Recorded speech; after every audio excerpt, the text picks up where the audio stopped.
Welcome back to the Glow Up Girl podcast. I'm Kyra. Well, now I am joined by Rebecca. So welcome, Rebecca, to the Glow Up Girl podcast. Thank you so much for having me here today.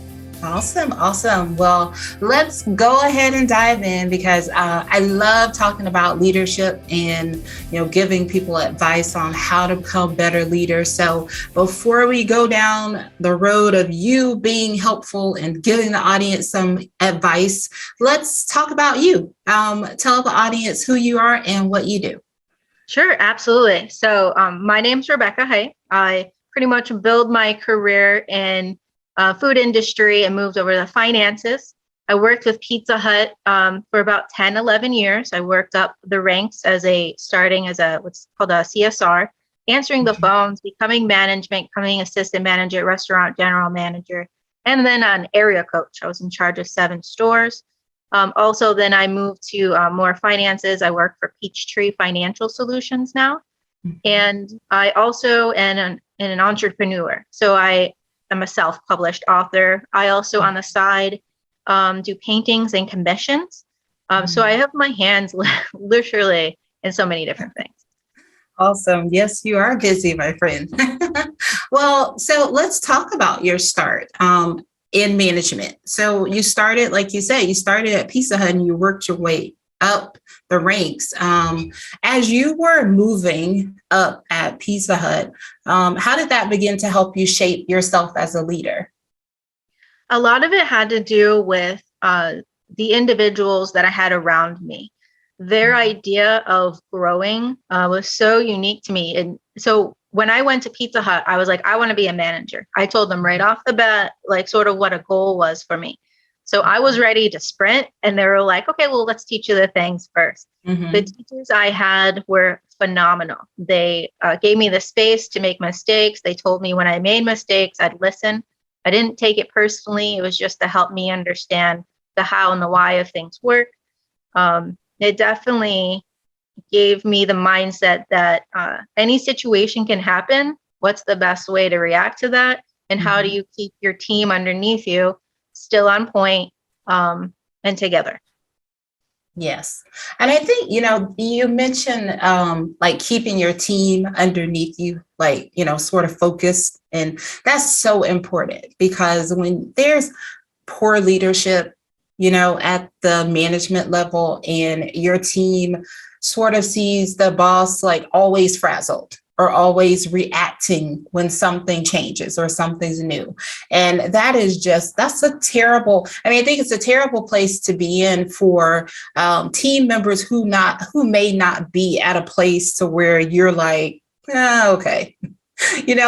I've worked long enough and you've worked long enough that yes, you may see those things, but you're like, okay, put that to the side and I got to stay focused here. But a lot of times for our younger staff or team members, they are paying attention very much to the manager level and they are trying to learn, like you said, you're picking up on traits and you're trying to see, if you are planning to want to have a career that progresses in the place that you are looking at the people who are in leadership positions.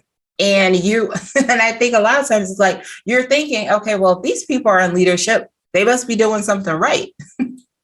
That is absolutely correct. You're absolutely correct. So the individuals that taught me, we had very candid. The important thing is talk about the elephant in the room.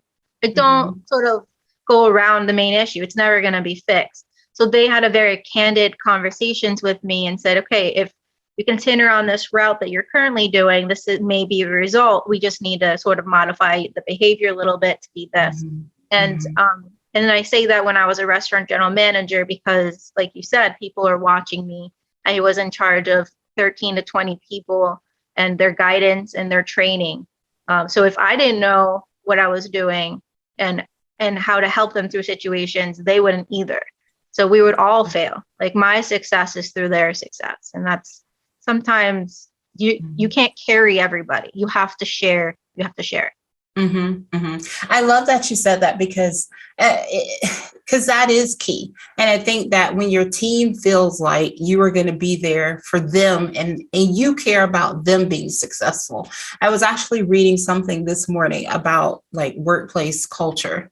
And like, first of all, that is like a topic that I could talk about for days because I'm like, do you not realize if your culture sucks, your employees will leave? But it said something about, you know, as the leader or when you're in management and you're trying to improve or implement a culture that works, one of the things is that you have to realize that your team members, the people that work for you, your dream is not their dream. Yeah. And you have to, it is the responsibility of the managers of those employees to know what their goals are. And it's not the goals that relate to the business. It's the goals that they want to achieve as people. And I thought, oh my gosh, like I always said that as a manager. And whenever people who work under me on my teams, I always want to know, like, what is the thing that really is the thing that drives you? It doesn't mean, because I'm like, look, it doesn't mean we're going to fire you because you say, I actually really want to one day start my own company. Okay, let's figure out how to get you the skills you need inside of these walls so that one day you can walk away. But I think so many times companies are threatened by the fact that people may have other interests that are not just their business, and they lose a lot of good people. You're absolutely 100%.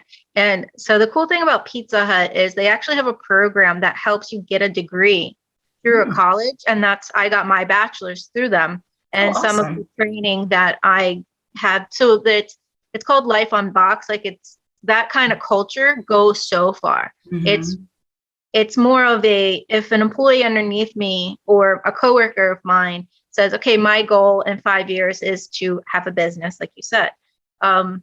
So sharing that experience. I had a server who was going through nursing school, and she was going to be a nurse, and she was a phenomenal server. And when she left, you know, it made me sad, but she was doing her best, and I would help her with her homework. And when her computer crashed, I would help her get it back up together. So it's building more than just your team. It's building lasting partnerships through time. Yeah, and it's showing people that you actually care about them. And that's so important. I mean, I've been fortunate to have a lot of good managers who have known that I'm a entrepreneur, and that, I'm great at my job that I do every day. And I love the work that I do. But I also have this passion, to help women and to help other entrepreneurs. So I'm doing this on the side. I'm not doing it during the day. I'm doing it when I get off work. And I've had a lot of people who have been managers who have been very supportive of that. And I even had someone who, like when I was interviewing, one person told me, she's like, oh, I only hire people who have businesses outside of their day jobs, because she's like, entrepreneurs know how to get things done. And she was like, and I don't stand in the way of people growing. And I just thought, if everybody could just be like this. I love people like that. I love people like that. So one of my first managers in Pizza Hut, he said, if you want, I will take you as far as you want to go, as quickly as you want to go. It's up to you. Like, it's the drive of the individual, the dedication, the organization of the people. And that kind of and so I became a shift manager in 9 days. Like, I was running. I was like, all right, let's go. Like, all right. Yeah. And that's how I got so quickly through the ranks, because I had the drive. So they set the tone, and the manager sort of goes with them, but it takes the right manager for sure. But also having that drive, like you said earlier, it can intimidate people. So having that much passion for other individuals and wanting yourself to do well can create an intimidation with your coworkers or potentially managers that don't quite get it around you. They can be, I don't want to say threatened by it, but intimidated probably would be and they don't know what to do with it. Like you just have all these emotions and this passion. You're like, all right.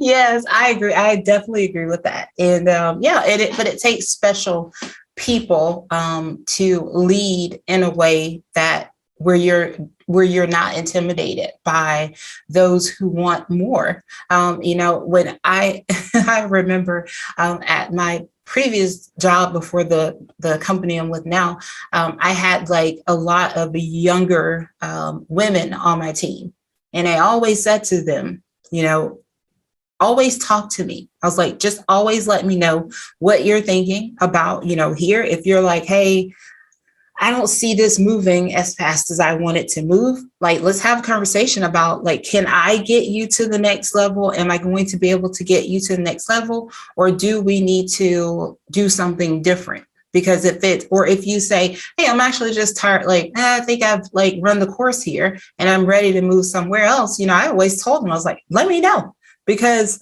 I'll be a reference. I'll recommend you to people, and I just remember their faces being like, I mean, so you'd help us get another job? And I was just like, well, why wouldn't I? And I said, it doesn't serve me for you to be unhappy. What serves me is to be able to help you to get to the next level. I said, while you're here and you're happy here and you're excited and you want to grow, I want to put you in a position that if I'm not here one day, that one of you can easily step into my role and keep moving so that they don't have to bring in someone else from the outside. And I said, but if you're telling me, I like this job for what it does for me right now, and I want to do something different, then as long as we all are honest with each other, then it's good. I said, I gain nothing by, like trying to hold you back. Or if you say I've got this other passion, being the type of person who's like, oh, well, you can't work here and do that, and I'm just like, no, I mean, no, Why are you capping my potential? Exactly. So, well, let's talk about when you decided to transition to your role that you're currently in. How did because obviously you're going from hospitality and you're going into more of a corporate environment at this point now. So how did the experiences and the things that you learned from Pizza Hut and in your management career there prepare you for what you're doing today? So the common denominator between the two is customers. And I'm really good at connecting with people. So even though I don't technically have people on me right now, like I'm not, I don't have like a team, I'm on a team and I work with individuals. I got my knowledge from not just the people above me, the people in the same room as me. So when I was a restaurant general manager, I would call other stores and get their experience, get their opinion. And here with Peachtree, I did the same thing. The senior reps that were here longer, like 4 years, 5 years, I would call them and say, okay, in this situation, what would you do? So I would collect information and data and experiences through them. So I knew when the situation came around, I knew what to do without having to deal with it myself before. So those leadership qualities, staying humble, gaining knowledge, gaining confidence can be used in any kind of industry. So the finances is different, but the customers, you're helping customers. In the food industry, I was helping them, not be hungry. And in the finance of Peachtree, I'm helping them get a sum of money that they didn't have before. So they're both helping people. And I'd be like, let me help you better your life, whether it's food or money. Like, I got you. Like, I have your back. Like, I got you. Yes. Now, you mentioned something just a minute ago when you said basically having a hunger to learn. And that is definitely something that's so important, as whether you are in a leadership position. But you know what? I feel like whether you're the person that is called the leader or the person that is like the solo, individual contributor or the manager of people. I mean, you could be a leader at any level. That's true. And I think so many times people like don't get that because like I would hear people at the company I'm at now where they'd be like, well, I'm just this, I'm just in this role, or I don't have any reports. So, and I'm like, okay, and that means what? Like, you can still have an impact and be a leader without having people, tied to you or working underneath you. So, but I think that ability to like always learn and be thirsty for knowledge and just wanting to pick up new skills is definitely how you extend leadership, in different areas at your job. Yeah, I absolutely agree, 100%. So the thing I noticed that, with confidence, there's always a difference between confidence and ego. So one builds you up and one sort of destroys you in a weird sense, but it's a fine line. And I'm the type of individual that if I see someone that's newer and they're struggling or they have questions or they're frustrated, I don't hesitate, regardless of my position, to sort of have a conversation with them, because that's who I am. And I, again, want people to be successful, even if they're low key my competitor as well, because it's we compete against each other, but we're still a team in a way. Yeah. So I definitely, it's not always about, like you said before, it's not always about the position you're in, but it's also your standing reputation with the other individuals. Do they feel comfortable to come back and ask you questions? If the answer is yes, or someone in another department, you shared information that you've encountered and it helped them, they'll come back to you. It's building relationships, it's building reputation, and not being overly ego about it, regardless if you're a manager or not. And that's a very good point, because I think that having those connections to people is probably the number one most important thing to help you find success in any career, no matter what you're doing. You don't connect to people and people don't see you as someone that is helpful. I think it's so funny that, when something like that is brought to your attention, like, okay, this is probably the time of the year right now where people are having, I guess, wrapping up reviews from last year. And like in my review, my manager said something like, she said, yeah, like everybody just always talks about like how helpful, how you're willing to help them and you're willing to stop.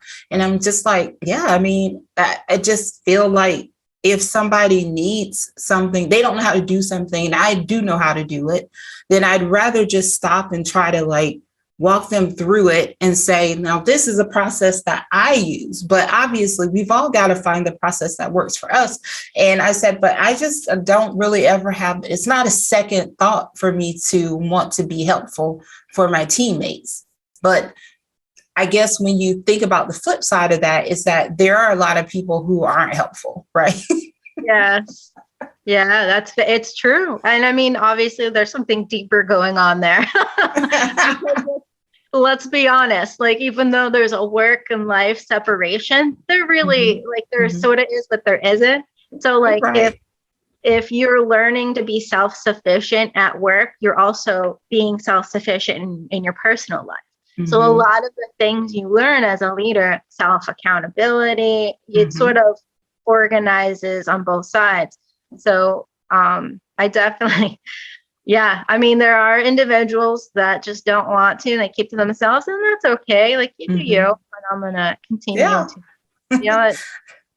you do you. and I think too, the other thing that you said that is really an important key in feeling comfortable in leading is confidence. It is building that confidence, and we all, like, I feel like you're always, no matter what age you are, you're always building confidence. And it's like there will be certain things in your job that you may have to do, or just in life, period, that may not feel as good to you. It may feel like, oh, it's a little scary, but you have to take those, leaps. You have to take the step. And, I always tell somebody, I'm like, look, I mean, a lot of people is usually like speaking, right? Presenting, right? Yeah. Oh, I don't want to have to present. I mean, everybody's looking at me and I'm just like, I mean, they're just like people. I think the virtual world made it a lot easier for people to present because you're like, they're not in the room looking at you per se. But it's just in different formats, right? It may be public speaking, or it may be taking the lead on a project and leading the team. But like all those things really help to build your confidence, in my opinion. And I think that especially with women, like I have a podcast guest and someone who is just pretty awesome, that Hope Timberlake, who wrote a book called Speak Up, Damn It. And it is all about like women asserting themselves, and being intentional about speaking and having, letting our voices be heard. And so, I always think about like all the different tools that we can use not only in the workplace, but also in your life. Because like you said, those things are like intertwined. It's not like it's not like you go to work and you're like, well, I'm a totally different person at work. I'm totally different at work than I am outside. I mean, personality. It's gonna all come together. It's gonna slip, and especially with with so many people. People haven't worked at home for the last 2 years. I mean, like your work life just became it was just like all one thing. Yeah, sure did. Remote. There's like what, one room to another? Absolutely. Yeah, it's just like all the same thing. It is. So what do you do now, to continue to grow yourself as a leader? So what I've been doing, I've been thinking about the things I'm interested in learning. Mm-hmm. I think about why I haven't learned it yet. What's the main holdback? So the phase in my life right now is because I have so much vast knowledge about some random things sometimes, mm-hmm. like things like volcanoes, and I don't even know. So I've learned that if I have a fear about a particular thing, I need mm-hmm. to sit in that for a second. Okay, so I have a friend who actually took my book idea to Netflix, so just low key, like for something else. He low key mentioned it, and then like it freaks me out because what if I can potentially change this into a Netflix TV show? Mm-hmm. And so that there's a fear there, like mm-hmm. putting yourself in the light. So I've been sort of addressing, I'm in a place where what's causing the fear? How do I get past it? Can I mm-hmm. practice getting over the fear somehow? Practice talking about it out loud to individuals, or is there a way I can build up to just deal with it? So I'm facing a lot of my fears head on. I'm addressing them. And once I feel comfortable enough that it's minimal fear and anxiety, mm-hmm. I will do a next step to continue it. So it's a lot of my growth comes from what is my potential? Where is it capped? How do I grow it? And what are some barriers I'm encountering? Mm-hmm. And how do I get around those barriers? So whatever those barriers look like, personal, financial, with my book, I hit a lot of issues like I didn't even think about. And I was like, okay, take a second, take a couple of days, deal with it. And then how do you get past it? And that's mm-hmm. how you get anything done, honestly. Mm-hmm. So that's you just got to live in it. You got to push yourself. Yes. I like that. I mean, because it's like you said, you're facing it head on, and you have a plan and how you want to deal with it. So it's not like you're just like, well, I'm going to face it, but I'm going to do it like next week. You are saying like, I take these steps, and I think that's, I like that. That's really good. Awesome. Yeah. Awesome. All right. Okay. All right. So now we're going to do 3 things with you. 3 things with Rebecca. I'm going to ask you 3 questions. Now you've given me actually a 4th question with something you just said. So I'll cheat today and ask 4 questions. So first, tell us about your recently published book. Sure, absolutely. So my book is about a character. Her name is Selena Wilson. She's a bisexual main character navigating her life with knowing she's different, but not understanding why. With having glowing eyes and unusual strength, she needs the strength to learn how to be herself, but stay hidden because it's a secret. Spoiler alerts, no spoilers. Her journey has to do with learning how to deal with situations out of her control, falling in love, and dealing with betrayal.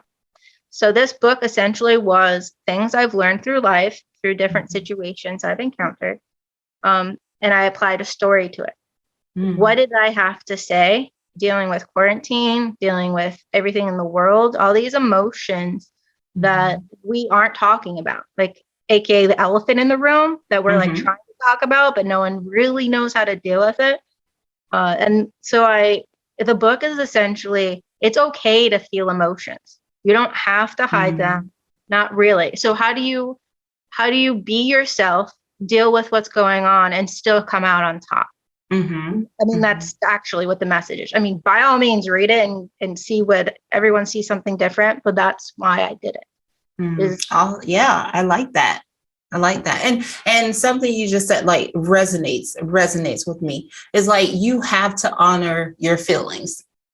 Like you cannot run from them. You have to honor them. And if you're sitting in them for a day, an hour, or even a weekend, like you owe it to yourself to like just at least feel what you feel and get it out. Yep, absolutely. I mean, I noticed that if you, I mean, again, personally, I don't speak for everybody. If I don't address those issues, it's going to come in a mental breakdown about 6 months later for no apparent reason. Like I accidentally ran into a tree and I just had this weird mental breakdown. And it's because, you didn't address the problems. Well, yeah, please. But yes, I agree with you as well. Like there's no need to suffer in silence. Right. Just let it out. All right. So, okay. Tell me one of the random facts you know about, I think you said volcanoes. So that when you said that, I was like, wait, what? Yeah. So did you want me to talk about volcanoes? I want to know, how do you know a lot of random things? Where does this love of like random knowledge come from? I just, honestly, I just picked it up over time. Like some of the weirdest things. So I'm a big history buff. And so if I encounter anything I don't know about, I ask a ton of questions for leading. So it's like me wanting to know about. Yes. So it's you being a lifelong learner. Yeah.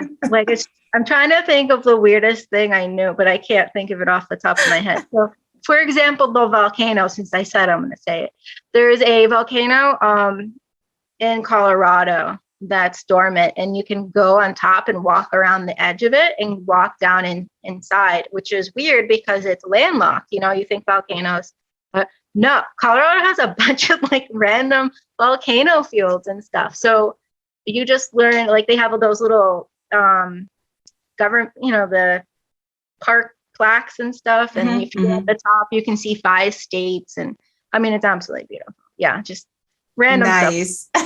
See, I bet you all did not expect to hear that today. Now you know something. Go to Colorado and see those volcanoes. Right. All right. What does success mean to you? Success means completing a small goal, any goal, even if it's small, and setting reachable guidelines. So if you set an expectation, time frame wise, saying, okay, I'm going to get X done in 5 days. Okay, is that really realistic? So success means completing those small feats, realistic feats. So if me saying I want to make a trilogy, but I haven't even written the first book yet. Okay, well, I mean, you're going to just call yourself a bunch of anxiety and for no reason. So smaller goals that are reachable, little bit at a time. Success isn't always about money. It's about life experiences and the small wins. Awesome. I like that. Yes, it's those bite-sized goals. Like everything has, like, I love that though. I'm going to write a trilogy. Have you started? And no. No. All right. And so my last question now is going to be it's a combo question. It's how do you start and how do you end your day? So starting and ending my day usually looks similar in the sense of I set a small goal. So I'm going to write 2 pages today. I go to bed saying, okay, tomorrow I'm going to work on my book, or tomorrow I'm going to work on a painting. I designate what item that's going to be or what section, because if you say, I'm just going to write 2 pages, but you don't know what section in the book you're writing, you're just going to stare at the laptop being like, what am I doing? Right. What am I doing right now? So I identify more clearly what I want to do. And then I schedule sort of like 45 minutes, an hour, maybe I'll get up a little earlier and just work on it real quick. Or at lunch, I'll take some painting sometimes to work for lunch. I'll work on it there, or I'll take a notebook and write down some ideas that I want to, put in the book. So it's just designating that time. So if someone asks me to hang out during lunch, I say, no, I have plans, and I make sure set the boundaries and get it done. Yes, I love that. Thank you. Thank you. All right. So before I let you go, what are 1 to 3 things for our listeners and those watching out there today? What would you like them to take away from our discussion? The key is trust your intuition. I mean, we didn't really talk about that, but when you're going through life, trust your instinct. If something says, I want to try X, try it. Like don't let your mind, don't let your brain hold you back. Trust your instincts, trust your intuition. But the other thing is that the only person that really caps your learning is you. You can have people that try to hinder your growth, which happens. People that try to pretend they're your friends and don't want you to be successful, like low-key, actually don't want to. But you can actually be the ones that listen to them, or you can be the difference between you doing your own thing, still learning, finding different resources and support to make it happen. But at the end of the day, no one can make you do anything if you don't want to. So if you want to do it, you'll do it because it's there. Yes. Third thing is, well, that sort of covered most of it, didn't it? that was a loaded tip, wasn't it? Yeah, you said a lot there. I mean, trust your intuition and be an active learner. And go. What I also heard is, if you have a goal, there's something you want to do, push forward and do it. Yeah. No matter what anyone says. Exactly. Don't allow other people to cap your growth. That's right. All right. So before we finish, please let everybody know how they can connect to you and how they can purchase your book. Sure. Absolutely. So I have an Instagram. It's called Heidt Bristow Revolution. If any of you would like to follow or join that, absolutely. I also have a Facebook. It's just my personal Facebook. You're welcome to be added and follow me there. I use both of those medias. I also have my book listed on Amazon for paperback and digital as well. And you have to look up my name because of the way Amazon put the book on. It has to be very particular because I have a colon in my book name. You can't find it if you just search a second. So it's I don't know, it's a technical thing, but you have to search my name. So we'll put the links also in the show notes so it's easy for people to find as well. Well, Rebecca, thank you for a great conversation today. Like I said, I love talking about leadership, and I love hearing people's stories, journeys to leadership. Yeah, I very much appreciate the platform to be able to do this. There's not enough words to express I love talking about this stuff. This is my passion. And I just want to say thank you so much for letting me do it. Yes, awesome. You're so welcome. Well, you can always come back in the future. I know you're working on another book, so when you want to come back and share with us, please do. Absolutely. I got 3. I'd take you up on that. So, well, stay tuned, everyone. I'll be right back.